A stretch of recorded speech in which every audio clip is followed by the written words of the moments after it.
Sir, जो collector ने रोक लगाई थी, कमिश्नर ने उसको खोल दिया था, उसको लेकर क्या कुछ ये चीजें आपके माध्यम से और जनता के माध्यम से आ रही, यही जांच का विषय है। इसलिए इतनी महत्वपूर्ण कमेटी का गठन किया गया है, जो टाइम फ्रेम में, ऐसा नहीं कि महीने भर बाद रिपोर्ट आएगी, निर्धारित समय अवधि में उसकी रिपोर्ट देगी, और जो भी उसमें दोषी है, किसी स्तर का कोई व्यक्ति हो, वो माननीय मुख्यमंत्री जी ने स्पष्ट कहा है कि वो बख्शा नहीं जाएगा। लापरवाही तो है, रहवासी इलाके में कैसे संचालित, खामी किसकी है? प्रशासन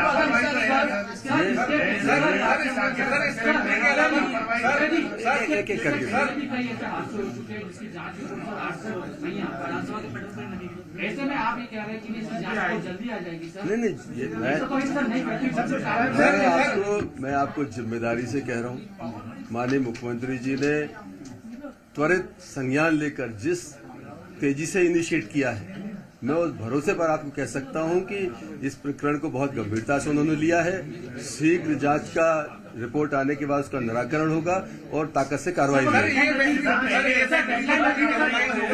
लेकिन इसके अलावा 3 फैक्ट्रियां और उनको क्यों सील नहीं किया गया अभी तक? 24 घंटे हो गए हैं घटना को, अभी तक वहां पर सिंगाड़े जैसे हम लोगों के वापस आने के बाद वल्लभ भवन के अंदर माननीय मुख्यमंत्री जी ने वीसी के माध्यम से पूरे मध्य प्रदेश में कलेक्टर से और हमारे कमिश्नर्स के साथ बातचीत करके निर्देश दिए थे कि 24 घंटे के अंदर हमें पूरे प्रदेश की जांच के बाद रिपोर्ट चाहिए।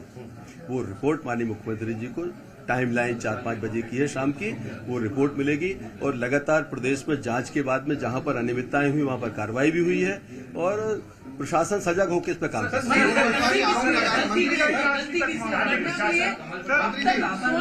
है। देखो, अगर गलती का पता होता तो जांच कमेटी क्यों बनाते, सीधी एफआईआर करा के अंदर कर देते।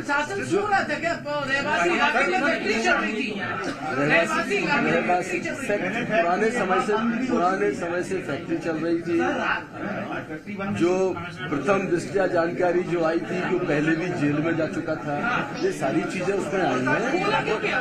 यही जांच का विषय है, किन परिस्थितियों में वो चल रही थी, किस तरह का दोष उस पर है, और अगर आवश्यकता हुई, माननीय मुख्यमंत्री जी ने कहा है कि हम दोषी को कड़े से कड़ा दंड देंगे, आवश्यकता हुई तो रासुका भी लगाएंगे, लेकिन दोषी बख्शा नहीं जाएगा।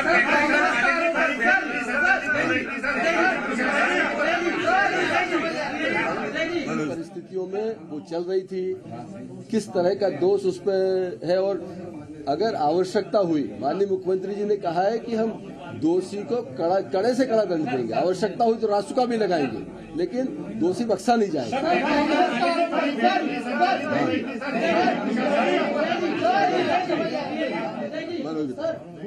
कांग्रेस कह रही है कि स्थगन प्रस्ताव के माध्यम से चर्चा चाहती है, आप जांच की बात आप कह ही रहे हो, तो क्या स्थगन प्रस्ताव पे सरकार तैयार है? भारतीय जनता पार्टी की सरकार चर्चा के लिए हमेशा तैयार रहती है, चाहे प्रदेश के अंदर हो या दिल्ली में लोकसभा के अंदर। चर्चा से हमेशा कांग्रेस भागती है, भाजपा कभी चर्चा से दूर नहीं चाहती। अभी भी मुख्यमंत्री जी ने कहा है कि हम चर्चा के लिए तैयार हैं, सदन चल रहा है, आप देखना अगर उनकी तरफ से कोई प्रस्ताव आएगा, सरकार से चर्चा करने के लिए तैयार।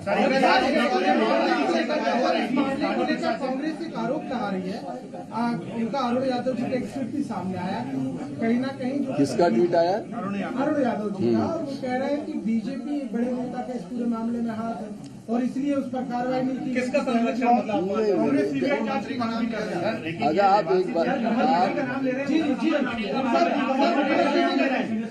एक बार मैं जब कह रहा हूँ कि जांच दल भेजा गया है, जिम्मेदार अधिकारियों का है, जो दोषी होंगे, मैंने ये तो नहीं कहा कि हम मेरा नाम आएगा तो मुझे निर्दोष करो, जो भी दोषी होंगे वो बख्शे नहीं जाएंगे। ये सरकार की मंशा है। हमारे मुख्यमंत्री माननीय मोहन यादव जी ने हाईएस्ट प्रायोरिटी इस प्रकरण को दी है और भविष्य में इस तरह की घटनाएं ना हो, ये एक हमारा एक आधार बने। इस जो आकस्मिक दुर्घटना जो हुई है